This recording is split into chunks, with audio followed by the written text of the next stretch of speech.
Hello there, ladies and gentlemen, and welcome to another episode of CookieCast. Today on CookieCast, it's the football podcast. We're talking games from last week, going through those games, reviewing those games, giving the predictions for those games, and we're reviewing games for this week, predicting them, talking about them, all the football you could want in one place. Before we get started, please do consider like, share, subscribe and comment. Leave a review where you can leave a review. And the main one there is share the podcast around. Share the love. Share the podcast love. That sounds wrong. Let's get started. Here we go. This is CookieCast, the football podcast.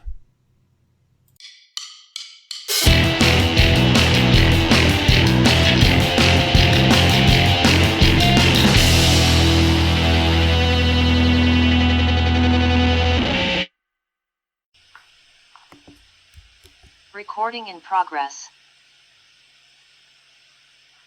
Welcome on in, ladies and gentlemen. Had the recording started a mere 5 seconds earlier than it did, you would have seen one of my colleagues doing something to a glass that's better not described. Hello and welcome on in, ladies and gentlemen. It's your weekly football fix, podcast network, CookieCast. Obviously, I'm here. For those of you watching on YouTube, you'll see the other three handsome faces that are joining me this week. Mr. Cook, Mr. Woodmansey and Mr. Moore. How are we all this week, gentlemen? Good. For a second, I thought I'd been replaced. Dare I suggest we're in a much happier headspace this week. Not to foreshadow the results from this week, of course, but a much better headspace than we were last week, say. I mean, last week I had the joys of the Rotherham trip, so I was all right. But true, I suppose you did have that to sort of lift the spirits. I did not. Anyway, so we'll jump in. We'll jump straight in. Our first game of week 29's fixtures saw Mr. Cook and his Brentford team taking on Liverpool. Sensing a bit of a pattern here, ladies and gentlemen. Mr. Cook gets a new team, and in what can only be described as a clumsy butterfingers over there, Mr. Cook. He keeps losing that particular team and getting a new team. Silly old Andrew. Yes, and that would appear to be the case this week as well, as sadly Brentford succumbed to a 4-1 drubbing. Let's be honest with this one. I actually saw the first half of this game as it was the early kick-off on the Saturday, so it was on TNT Sports over here in the UK. Darwin Núñez opened the scoring with a lovely well-taken chip over the goalkeeper from the edge of the box. It became 2 very soon into the second half when Alexis McAllister scored. The third was added by a returning Mo Salah, and the icing was put on the cake when Cody Hakpo scored the fourth. Brentford did get a response in the means of an Ivan Toney goal, but by the time that he scored, the game was well past him. Sadly, 4-1. wasn't Salah only on the pitch because they'd had something like 3 injuries in the first half? Because didn't Jota go off injured and then like the tea lady went down? Jota did go off injured, which made the Salah entrance probably earlier than it had been expected. But I think he was back on the bench with the idea that he was going to play some part in the game to get him back into the first team fold and whatnot. But yeah, Liverpool rather struggling with injuries as it turns out at the moment. I know the violins are definitely out. You can't see any of them on this podcast as, for want of a better phrase, fuck Liverpool. But yes, Liverpool ran out 4-1 winners on this one. Sadly for myself and Mr. Cook, you don't get no points. Andy had a 1-0 Brentford win with Lewis Potter to score the goal. 0 points there. I had gone for an optimistic 1-1 draw with, strange enough, Jota to score for Liverpool. Obviously put the curse on him there. But I did have Tony to score for Brentford, so I do bag myself a bonus point on the goal scorer. Stuart gone for a 2-1 Liverpool win. Point for the goal, point for the results. Mopé to score for Brentford, no points there. But Jones and Nunes to score for Liverpool. Whereas Matt had gone for a 3-1 Liverpool win. Point for the result. Tony to score for Brentford. Point there. Jota, Alexander-Arnold and Nunes to score for Liverpool. So 2 bonus points for goal scorers there. So no points for Andy, 1 point for me, 2 for Stu, 3 for Mr. Moore. And speaking of Mr. Moore, we'll go to his boys next as Nottingham Forest took on West Ham United. Now obviously coming off the back of their previous result against flicks through book very quickly, Newcastle United, where they had lost 3-2, were they able to flip the script, so to speak, and get a positive result this time against another United? Well, I think last week I guaranteed that both teams would score. You Not did quite. indeed. Well, Not as it quite. turns out, no. I think as well, I'd said I expected a bounce back from West Ham as well. We didn't see that either. Because reading the reports and everything, Forest kind of dominated the game, dominated possession, kind of seemed pretty much in control until about halfway through the first half. The returning Felipe had a little bit of a kind of stumble on the sideline, and Mikel Antonio took the ball through on goal. But the Rolls Royce of a defender that we have, that's Murillo, just kind of shepherded him to one side and took the ball away from him. I believe if you listen carefully, when he takes the ball off him, I believe he just screams, "Get on the weights!" as he just shrugs him off the ball, as if he was a small child. I mean, and Antonio's not a small guy either. No, he's really, really not. But about so in first half injury time, bit of a kind of ball into the game, ball into the West Ham box, bit of a wobble around, comes out to Nico Dominguez, who's kind of stealth been one of the best players of the recent kind of Forest performances. Slipped it into Awonyi. I think like a few things that I'd seen is like, the striker's done all the work there. Like, that pass was absolutely spot on. He absolutely pinpoint. Awonyi rolls the defender, sticks it in the back of the net. 1-0 to Forest. Back out in the second half, you would have thought there'd be more. West Ham would have picked up the pace. Not to be. Forest dominated. However, late on in the second half, Nico Williams went into the box, and is it Max Cornet, who West Ham have got from Burnley, stomped on his foot, and you would have thought that penalty would have been given. No. It's not enough contact to get a penalty. That so second nailed on penalty, not given by the referee, not given by VAR. Do we think it was a case of when the first check on the VAR? Do you reckon it was a case of just looking for a VAR check on that one, lads? Is it? Can we just confirm? Is it the Forest game you're talking about? And is it a potential penalty in the home side's favour? Yeah, that's right. Which one? No. You want to see the check? No. Don't want to see the replay? No. It's fine. I mean, you get a lot of kind of like crackerjack fans that kind of get in this conspiracy theory type of thing, and it's not, but it's starting to look a bit weird. I just think it's, we've talked about it. I think we talk about it every week. I think nobody knows the rules. VAR has turned into the new offside rule. It's like, what's this sufficient amount of contact. Now I know that like some players do go down if you sneeze near them, but like the last two Forest penalties, both of them have been significant it's been significant contact.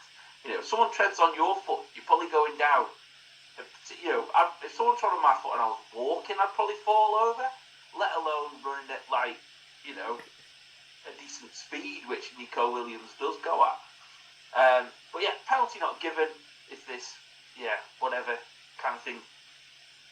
Was it a significant error, whatever that is. However, in second half injury time, nice bit of play from Forest. Really nice kind of touch from Dvorak Origi to Nico Williams on the wing, who manages to get the ball, cross it in. Alanga slices it off his foot, and it goes to Hudson-Odoi, who sticks it in the back of the net. And for some shocking reason, Alanga gets the assist. It's a right shit house of an assist, but he gets the assist. In the fantasy world, that is known as the absolute beauty assist. Because obviously it's one of those, what are you doing, you absolute genius? Yeah. What a pass, what vision.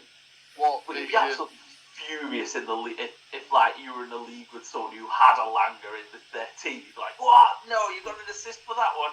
But yeah, Forest come out winning 2-0, and post-match have recruited Mark Clattenburg to be an advisor. Initially it was like an advisor to the club, but it sounds like just an advisor to the chairman. So God knows what's going on. But like apparently he's producing portfolios on the referees, so like you kind of know what their deal is and what they like and what they don't like and stuff like that. So like, flowers and chocolate or cookies and beers and stuff like that, I'm surely every single one will be like, 2 words for you, Mr. Chairman. Bank transfer is the... It's a weird one. It's obviously been roundly panned by every single British, English panellist, who's on Sky Sports, have a good old laugh about it. But apparently it is something that is widely used on the continent. So like a lot of teams on the continent have a refereeing consultant / member of the team. He won't be pitch side to therefore go and harangue the fourth official on the behalf of Forest. And he's not a permanent member of the club. He's just there as, I don't know. And maybe the chairman's training for gladiators as well. So you got that. So yeah. So God knows what he's doing. It's nice to see that Sky Sports have decided to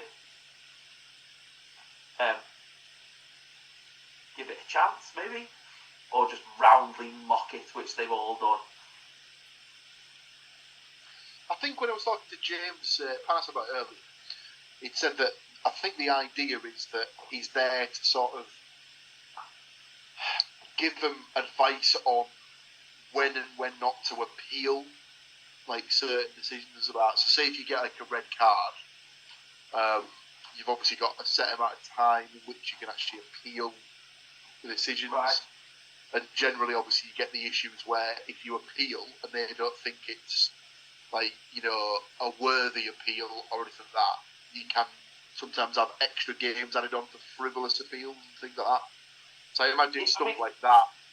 And if that's the case, though, I genuinely hope he's on like a piecework contract, because otherwise he'll be like down training in the week going, see that lad next week, snap him. Like, do you know what I mean? The problem is, like, I think if someone's got to go in and if he's got to go in there and tell them to stop sending letters complaining to the PGMOL, then I could have done that probably for a lot less than Mark Clattenburg's kind of charging them. So I was going to say, if Forest are handing out made-up jobs, I can do a made-up job. I can absolutely tell them how to not do things that, common sense. I can be a common sense coordinator. There we go, title already sorted. I can get paid, a little above minimum wage to do this job. And basically, I can go in there and tell them when not to do silly things. I mean, the first thing would be is why on earth have you got official, what are they called, e-sport players? I mean, Jesus Christ, that was on the social media the other week, and I was like, what? No, get out. Right then, shall we go through the scores? After a wander around the madness of this fucking Premier League. The one thing you did miss off your roundup of the game was the unfortunate couple of minutes that the England international Calvin Phillips had in the game, of course. The poor recipient of 2 yellow cards within the space of about 90 seconds. Yeah, I mean, the first one was a bit. I mean, Dominguez had wound him right up, and of course he kept his cool. Oh no, he didn't. He shoved him to the ground, which of course is going to get you a booking. And then the second one, it annoys me because there's some. Has Gibbs White sold it? Yes. Is it the worst one I've ever seen? Absolutely not. And then Garth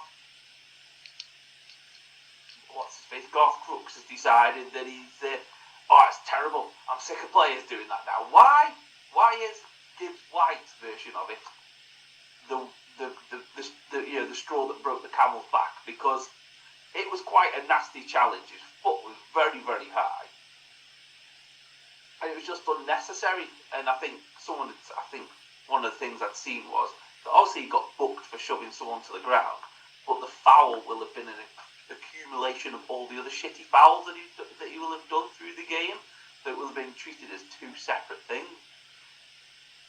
Exactly. Yeah, not been a stellar start for Mr. Phillips's loan move that's going to kickstart his England career. He said through incredibly gritted teeth. Predictions wise, both myself and Stu had gone for draws this one. I'd gone for a 0-0, so I get no points across the board. Stu had gone for a 1-1 draw with a Wonyi and Bowen, so gets himself a bonus point for the goal scorer.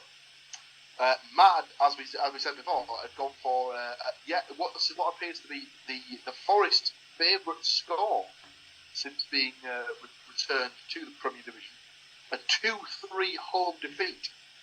So he was incorrect with his prediction there, but did have a Wonyi in his goal scorers for the Forest, so does get a bonus point there. Mr. Cook, however, had gone for a 1-0 Forest win with a Wonyi to score, so bags themselves 2 points there. So we move on to our next game, and it's Mr. Woodmansey's turn to step up to the plate as Huddersfield Town were taking on Hull City. Now this was yet another Yorkshire-based game for you boys. Did you attend said game? No, unfortunately not. The tickets for this one were a sellout as well. For us personally, it would have been the second of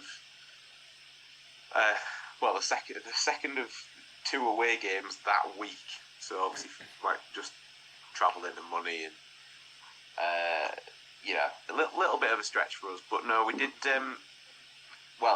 In my wife's eyes, we committed the sin of me driving whilst listening to the game, and she hates it when this happens. Particularly hated it after 7 minutes when Greaves scored, and I think she genuinely thought we were going to die.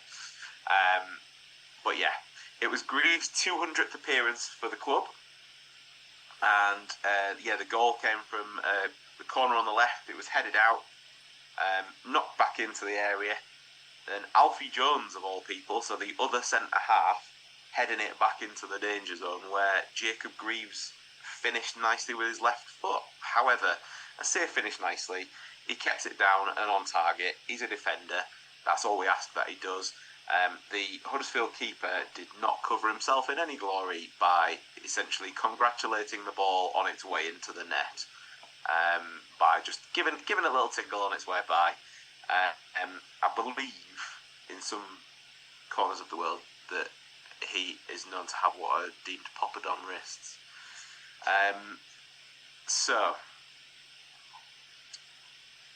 The bad news from this game was that Tyler Morton took a knock, had a couple of stints of treatment, and unfortunately had to be replaced after 30 minutes. So that was a bit of bad news. We didn't kind of know what would happen after that.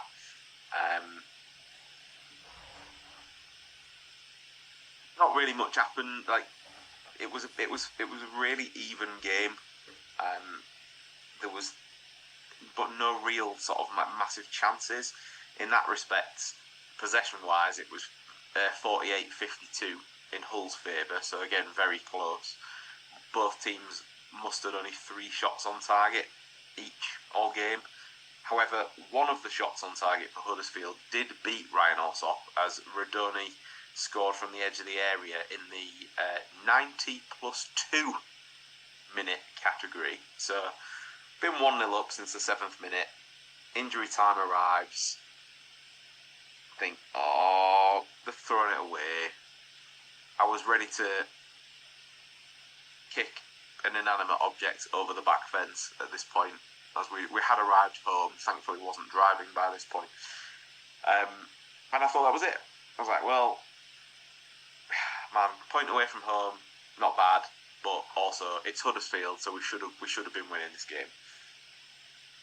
However, there was still another 2 minutes of injury time to play, and again, to mark his 200th appearance for the club, Jacob Greaves popped up with his second of the game. We have multiple attacking options on the pitch, and it was a centre-half that bailed us out.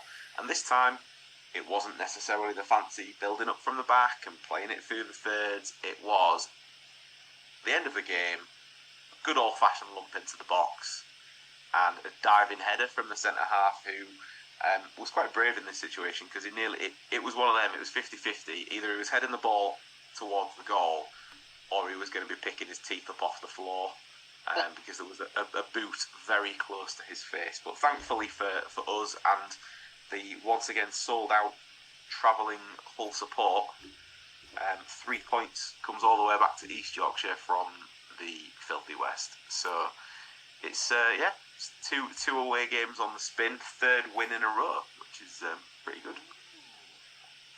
Indeed, a rather enjoyable trip back down the M62 for the Hull fans. From a predictions perspective, points across the board, as we all had Hull City wins. Andy had 1-0 with Billy Sharp to score, so just 1 point for the result. I had 2-0 with Philogene and Ohio. Sorry. Ohio to score.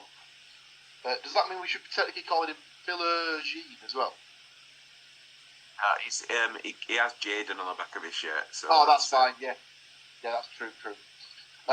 So I didn't get a goal scorer, just the 1 point for the correct result for me. Both Stu and Matt, however, had 2-1 Hull City victories. Well done, boys. 2 points for you there.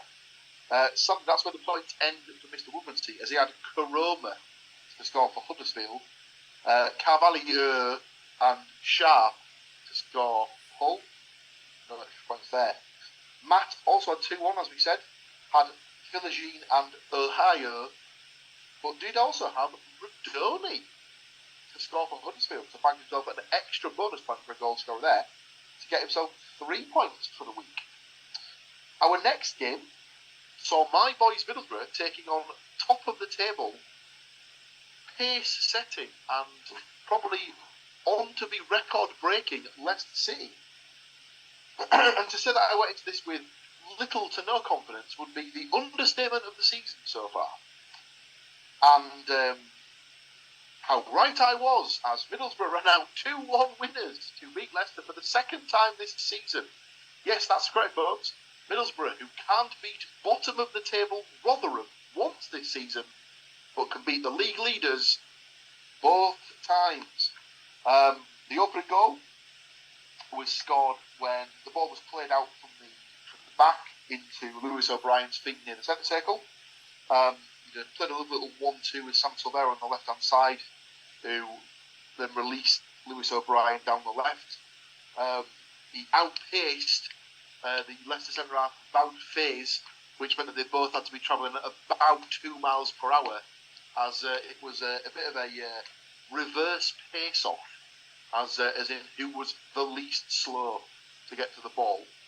Lewis O'Brien, then all he had to do was square the ball across Finn Azaz to, I say, tuck away unmarked, but he did have to do a little cheeky lift over the keeper as the keeper was coming out to try and block the shot.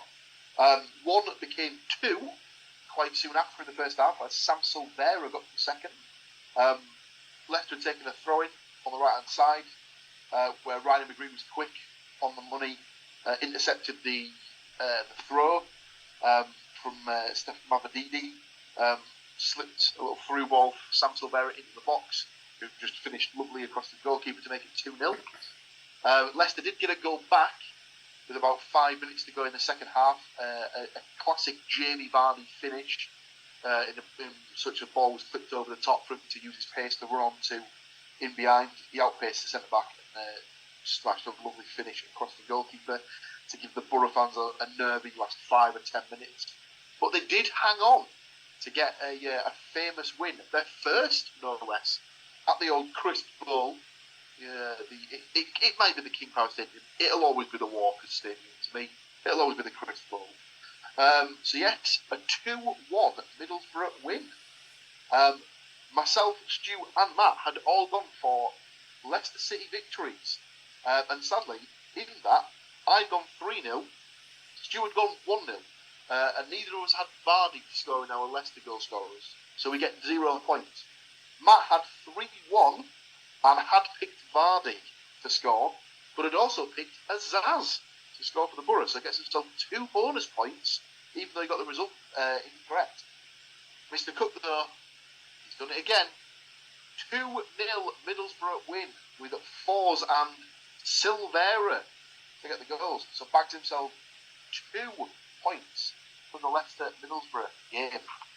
We have 2 games left to go through in week 29.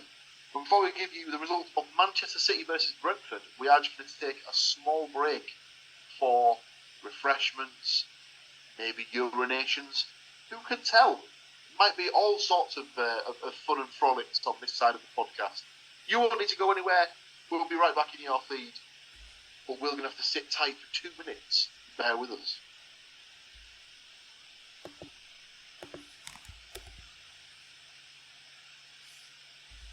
Recording in progress. And just like that, urinations are complete. Drinks are fully charged. Everyone is happy.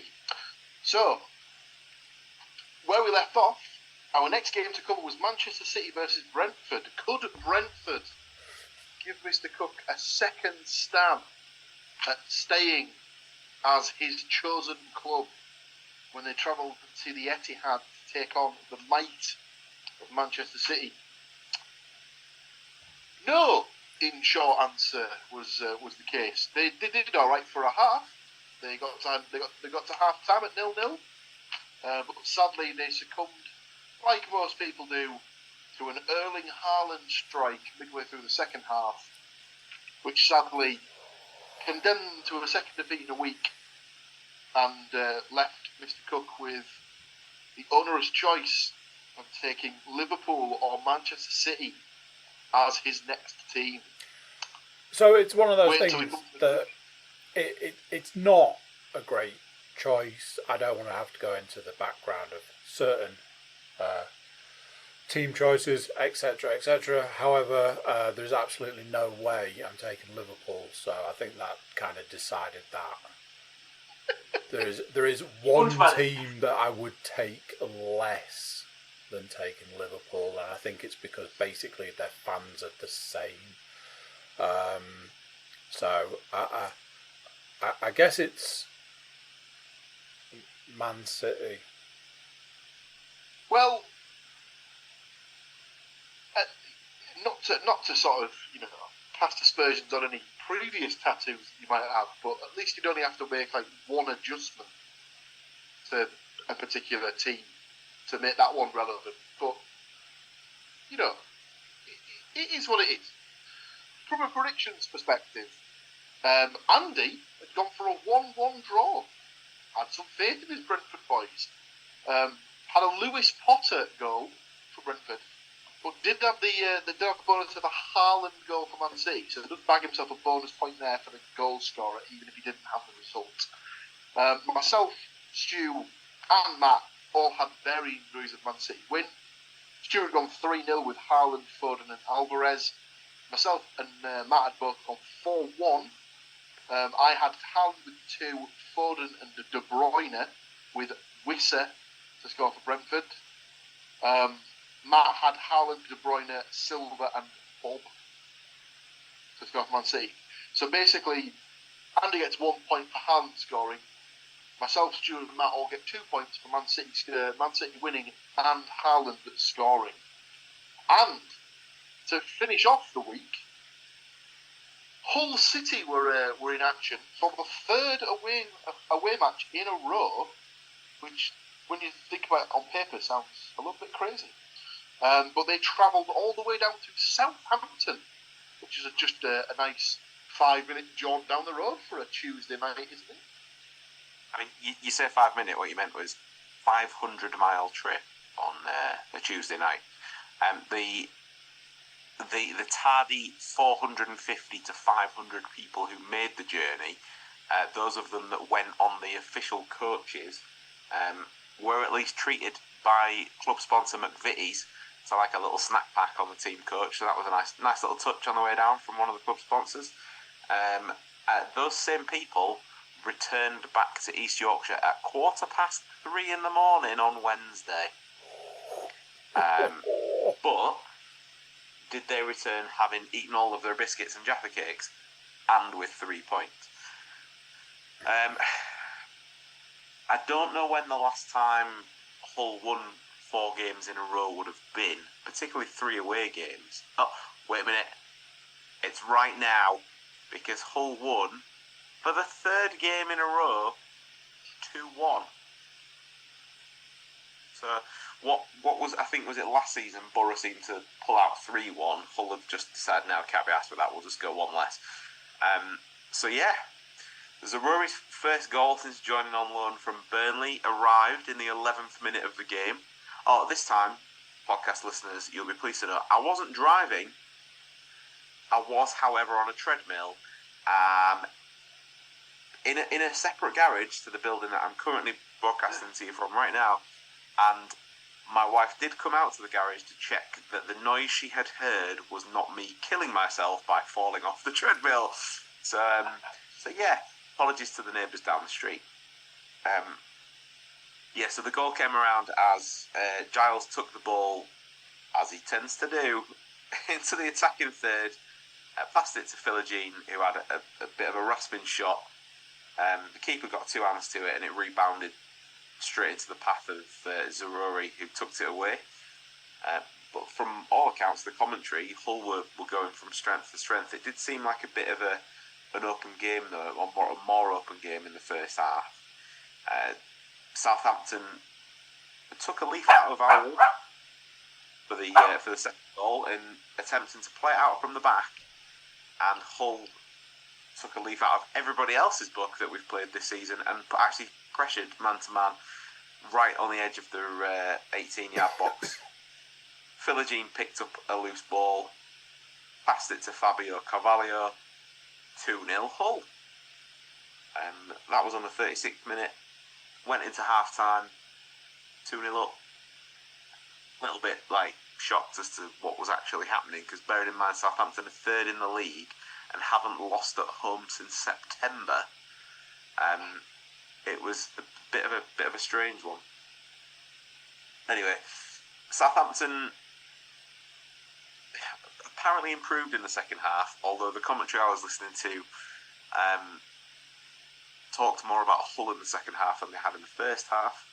By the way, I was listening to commentary, and then when I came off the treadmill, as in not falling off my own volition, decided to put Sky Sports News on for a little bit to see some of the coverage of sort of around the games that were going on.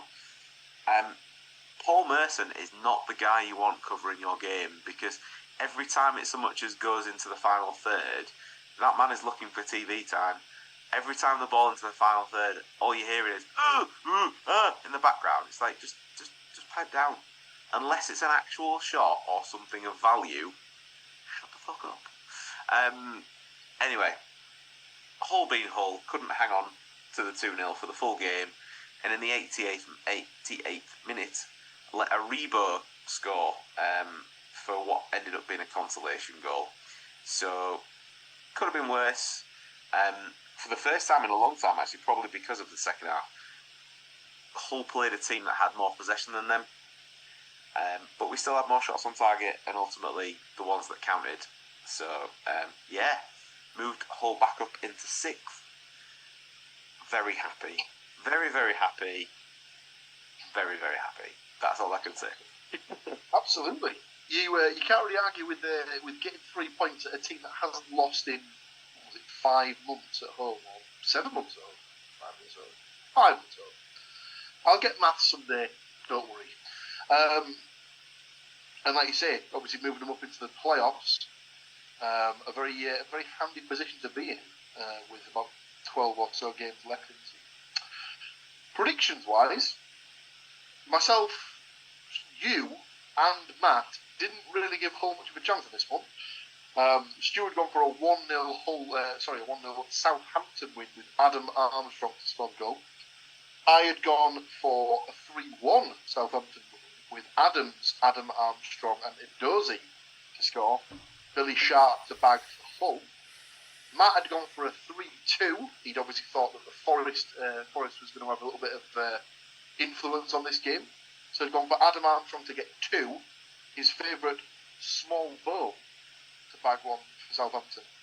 And then replies from Philogene and Carvalho. So does manage to get himself a point. And in doing so, keeps up his record of getting at least 1 point in every one of the 6 games this week.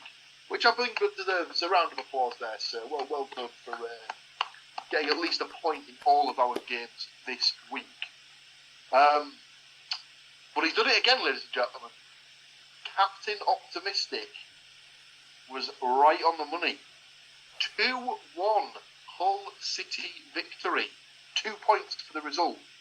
Sadly, he did just have Armstrong to score for Southampton, so no points there. He also had Sharp, but Andy had Zaruri to score for Hull, so bagged himself a 3rd point for that particular game. So all that means is that after the 6 games, the points for the week are thus. I have 4 points from 6 games. Stu ended up with 7 points from 6 games. Andy, a very, very respectable 9 points from 6 games. Tell you something, there's not many weeks where someone will score 9 points and not win the week, but bagging the win with a whopping 12 points for the week. Mr. Matthew Moore, take a bow, son. That is quite the week. It's not often we get double digits in the points collected column. So, we move and we switch our attentions to week 30. And week 30 has a few games live on the old telly box, as it starts with league fixtures and then transitions into midweek FA Cup 5th round fixtures. But the first game, which is taking place this Saturday at a lunchtime kickoff on the Sky telly box, is Hull City taking on West Bromwich Albion, somewhat of the Woodmansey Brinton derby, if you will. For those that know, they know. Obviously, it's Mr. Woodmansey's team. He will give his prediction last, as seems to be the case when we do these particular podcasts. I'll jump in as I have my results written right in front of me as we speak. I've gone for this one a 2-2 draw. For Zaruri and Philogene to score for Hull. Vyman and Swift to score for West Brom. This is 5th playing 6th. So 2 teams that are very much in the playoff hunt. Matt, what have you got down for Hull versus West Brom? I have thought along the similar lines to your good self. I've also gone for a 1-1 draw. Okay. With Philogene and Johnston. Yeah. This Johnston fella, I need to get in touch with my friend who is a Celtic supporter. And unless I've misread something, I think this was their next guy who was going to be sold for mega money, and he's ended up going on loan to West Brom. So I don't know if that's just to test the waters to see how he sort of like flies in English football, and then a more concrete offer might come in the summer. I don't know. Yeah, that sounds like it. By the sounds of it, they were thinking they were going to get like double-digit money for it. Yeah, that sounds like it. Send him away to England to see how much he's going to make, and then try and bump it up a little bit more. If he does all right. Andy, what have you got down for Hull versus West Brom? 2-0 to Hull. I like it. Sharp and Zarori to score. Dare I suggest, ladies and gentlemen, that we may have found Andy's new pick for the next 12 weeks. Yeah, if one of them gets injured, I'm absolutely screwed, but, you know. Go on, Stu, how do you see this one playing out? Can we win 5 on the spin? Have I also got 2-0 in my book? One of those is correct. 2-0 to West Brom. Oh, what? Wallace. I missed your first goal scorer there. Vyman. The other night, as great as it... Don't get me wrong, I'm not taking anything away from the Southampton victory. It was a little bit irritating that the teams around us also, that were playing in action that night, also picked up points. I think West Brom kind of... I can't remember if they'd left it late to kind of seal the victory, but there was the element of, we're in the playoffs. Oh, you ass, at the same time when I'd seen their result come in. So, yeah, they're in a good vein of form. We don't always tend to do that well against West Brom, so it is what it is. Yeah, bit of a bogey side. I do seem to remember that being the case in the past for Hull when it comes to West Brom. Next game sees Aston Villa taking on Nottingham Forest in the Premier League. Obviously, Mr. Moore's team, therefore he will give his prediction last. Let's go to Andy first off this one. What have you got down for Villa versus Forest? 1 apiece. Interesting, I like it. I've got Watkins to score for Villa. And, no surprises, Awonyi to score for Forest. Very nice.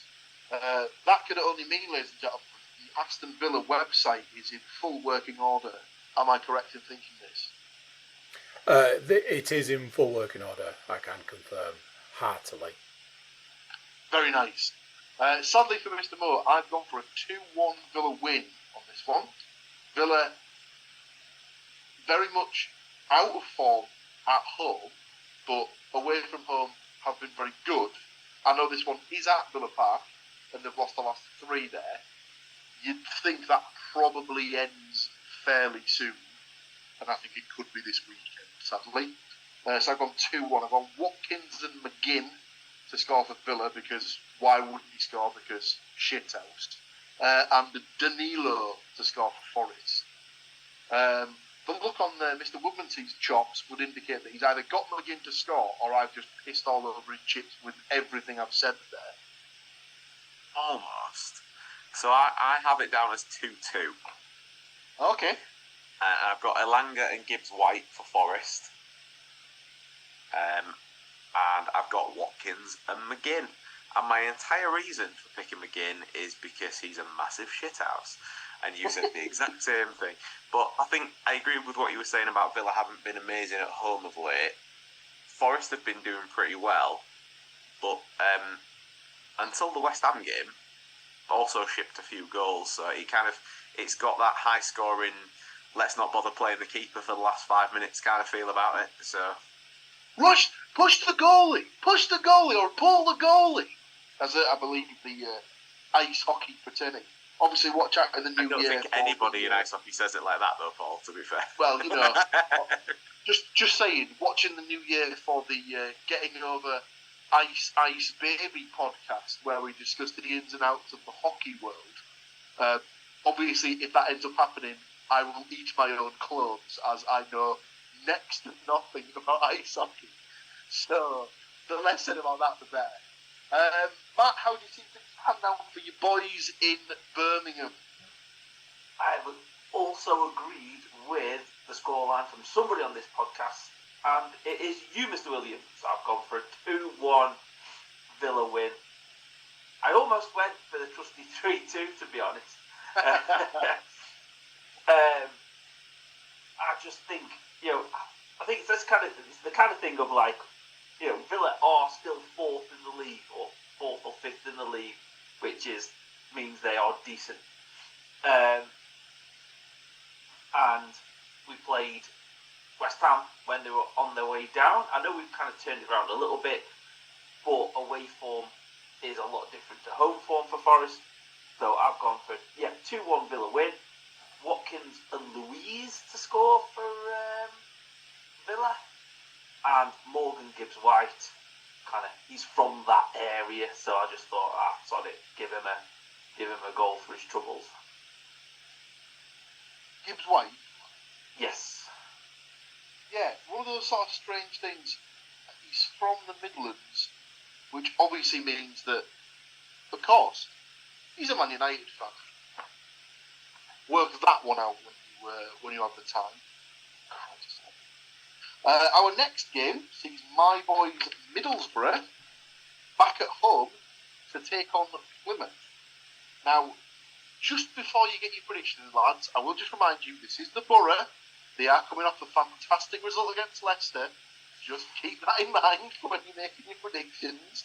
Let's go to Stu for his prediction first. Yeah, but also they're playing Plymouth, so not the worst. I remind you, they've played Rotherham twice this season and have not beaten them once. By the way, actually, on the back of that note from earlier, if full win against Leicester, then we will also do the double over on this season. But anyway, we digress. Borough 1, Plymouth 0. It's about time that Aussie young man popped back up again with a goal, so stick me down for Riley McGree. Wouldn't mind that at all. Obviously got himself an assist on Saturday against Leicester, so a goal must be fairly shortly incoming. Matt, what have you got on for Borough Plymouth? I've gone for a 1-1 draw. See, Matt gets it. I don't know. Plymouth, or whenever I see Plymouth on telly or like I'm watching, they always seem to be doing something decent. And I couldn't understand why Schumacher left Plymouth to go to Stoke. We're terrible. So 1-1 draw. Silvera for the Borough and Whittaker for Plymouth. I can only assume it's slightly closer to the airport.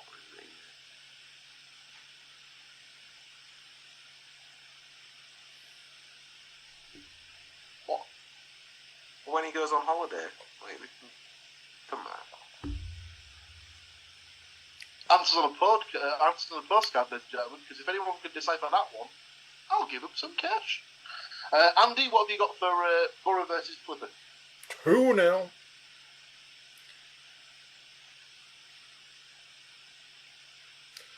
Fours and Silvera. Oh, his favourite combo. I've got them all this week.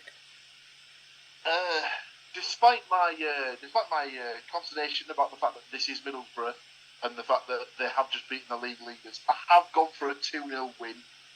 And you've all forgotten, lads, Finn Azaz has literally only just left Plymouth to sign for the Borough. So I've gone for Azaz and Fours to get the goals. I imagine it'll be one of those ones he'll probably, if he does score, it'll be the old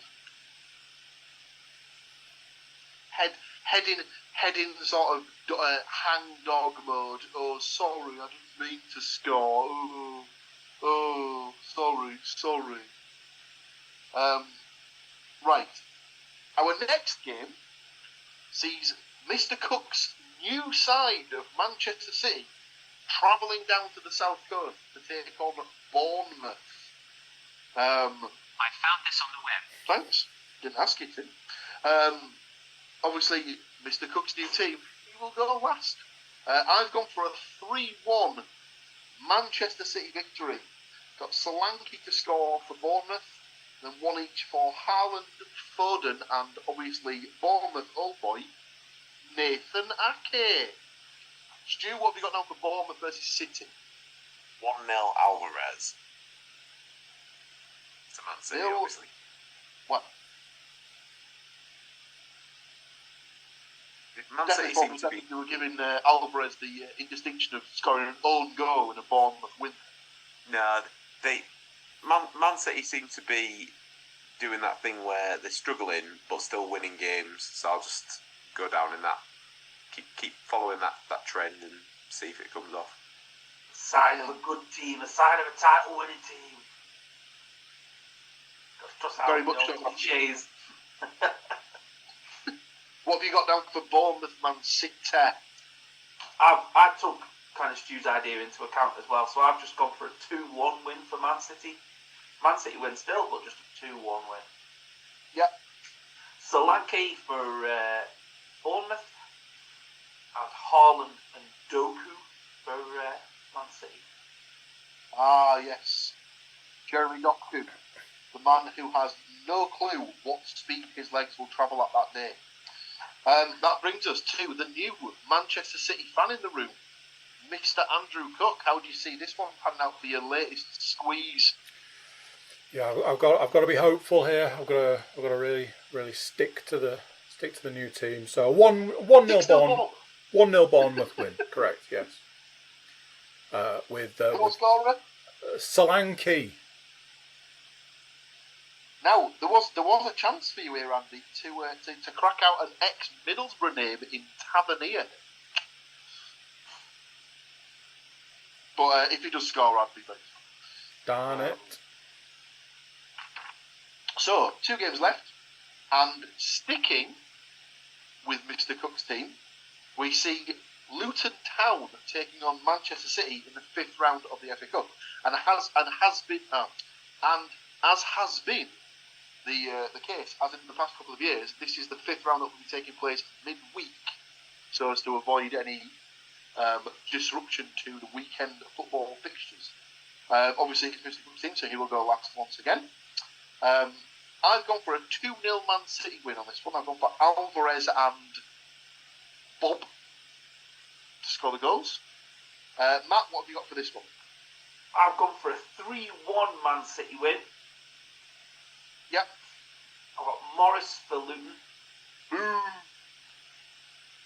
And then Alvarez, Foden, and Bob.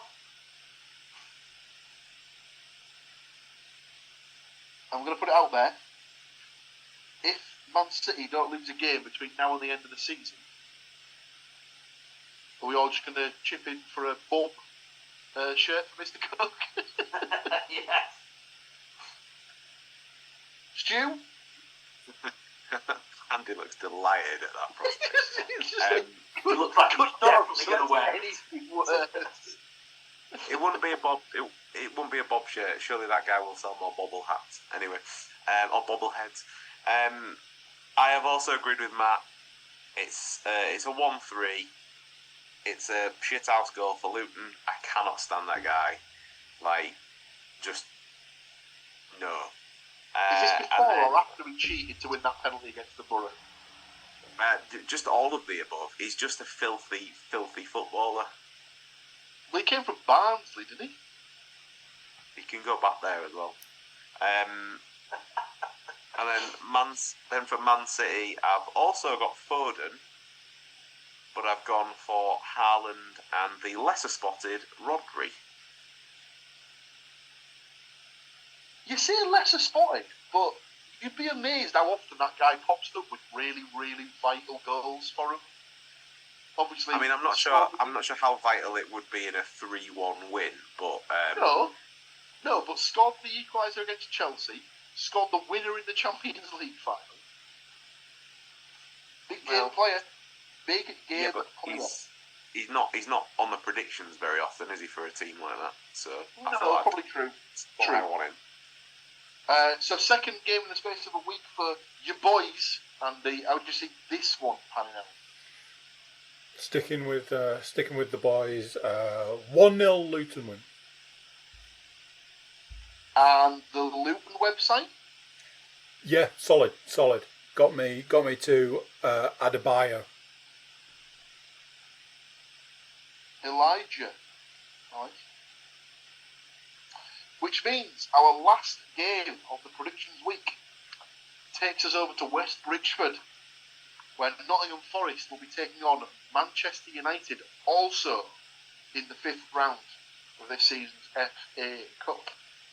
Mr. Matthews' team, so he will go last. Let's go to Andy for this one. What have you got for Nottingham Forest versus Manchester United? Obviously, unofficial podcast derby. I should be going second to last, really. But I've had to stick it, nice and down the line with a 1-1 draw. Very nice. Go, Florence. Awoniyi and Rashford.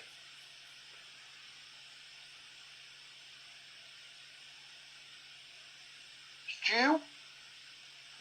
You can stick me down for an Awoniyi goal. You can also stick me down for a Rashford goal, but I'm sorry, Matt, you can also pop me down for a Garnacho goal.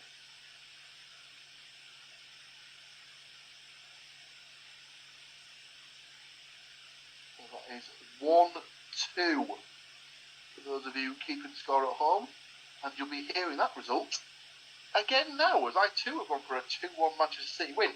Oddly similar, I've also gone for Awoniyi, Højlund and Rashford. Højlund and Rashford don't play for Manchester City, Paul. Did I say Manchester City? Yeah, you did. I meant to say Manchester United. Bloody hell. But yes, Nottingham Forest versus Manchester United. 2-1 win. Awoniyi, Højlund, Rashford. How do you see it panning out? And is this one on TV? Is on the telly box, yes. I'm going to tell you this now. I sincerely hope that all of you are wrong with having Awoniyi to score, because I do not want him to play in this game. I want him to be rested. I want him to be kept, because we're not going to win the FA Cup.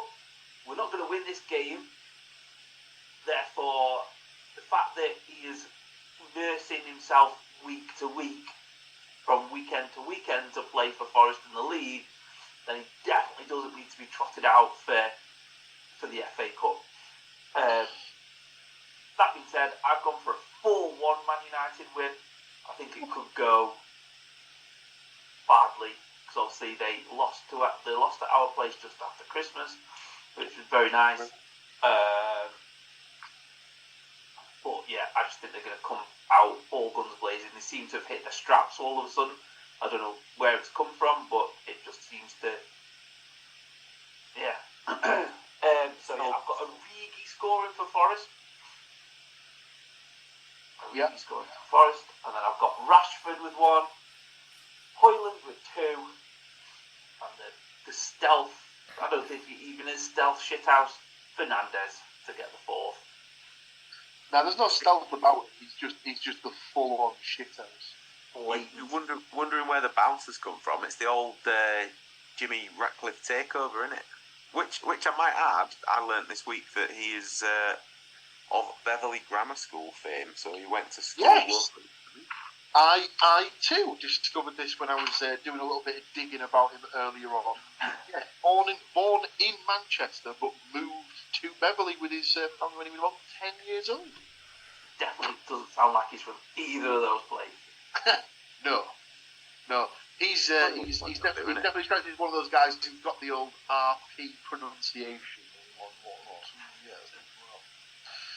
That brings us to an end of the predictions for this week, ladies and gentlemen. But Mr. Woodmansey, I understand you have some odds for our boys. I do indeed. So just for the weekend's games, so we'll start with the bad news first. If Villa, West Brom and Plymouth were to do the dirty, that'll get you odds at 20 or almost 24 to 1. If things work out level across the board and all three of our teams draw, that will get you a nice little almost 61 to 1.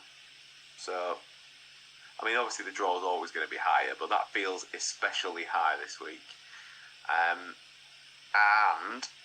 if the best should happen, coincidentally, is the lowest odds out of the three sets of the bets.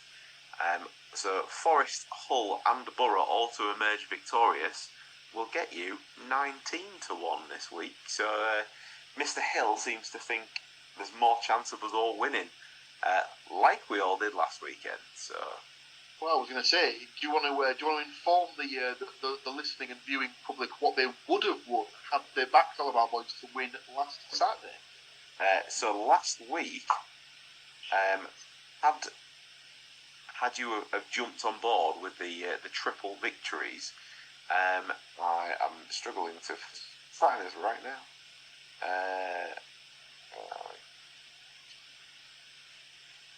I believe it was about 25 to 1, wasn't it? It was decent.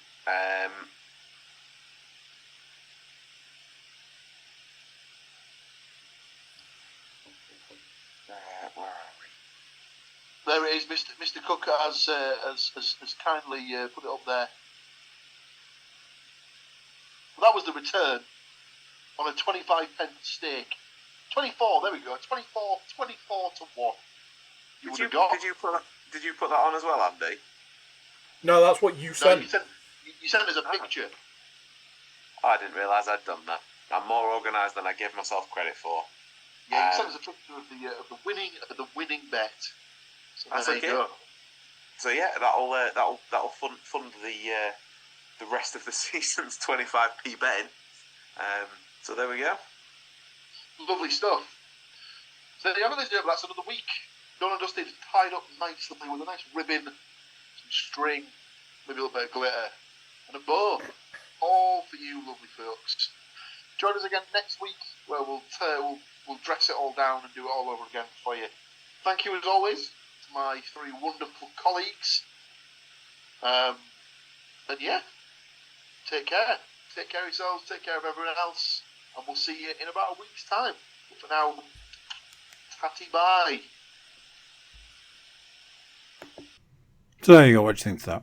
Another one done, another week of games gone, another week of games to come. Before you leave us, please do consider like, share, subscribe and comment. Leave a review where you can leave a review. Check out the website, thecookiecast.com. There we've got social media links and an email button, and that way you can get in touch with us. That's it for this one. Till next time, I'm going to say bye, and I'll see you then. Thank you for listening to these grumpy old men talk about football. If you've enjoyed this episode, please like, share and subscribe.